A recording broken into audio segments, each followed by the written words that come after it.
Boxing update, Lomachenko panalo by 11 round TKO laban dito kay Kambosos. Maganda naman sana ang pinakitang laban ni Kambosos kasi in and out din siya at magalaw. Pinapasok din niya ang mga depensa ni Lomachenko.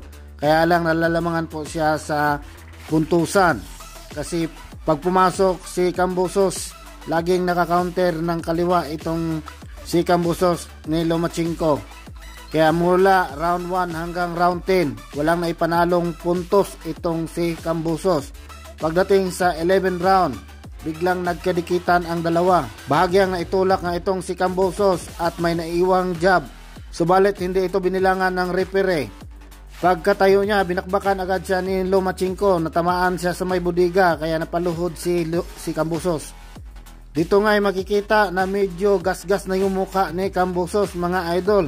Kaya pagkatapos ng bilang, pagharapan nila uli, hindi na siya tinigilan ni Lomachenko hanggang pumasok ng 3 body shot mula kay Lomachenko. Luhod itong si Kambosos at hindi na nakatayo kaya tinigal na ng referee ang laban.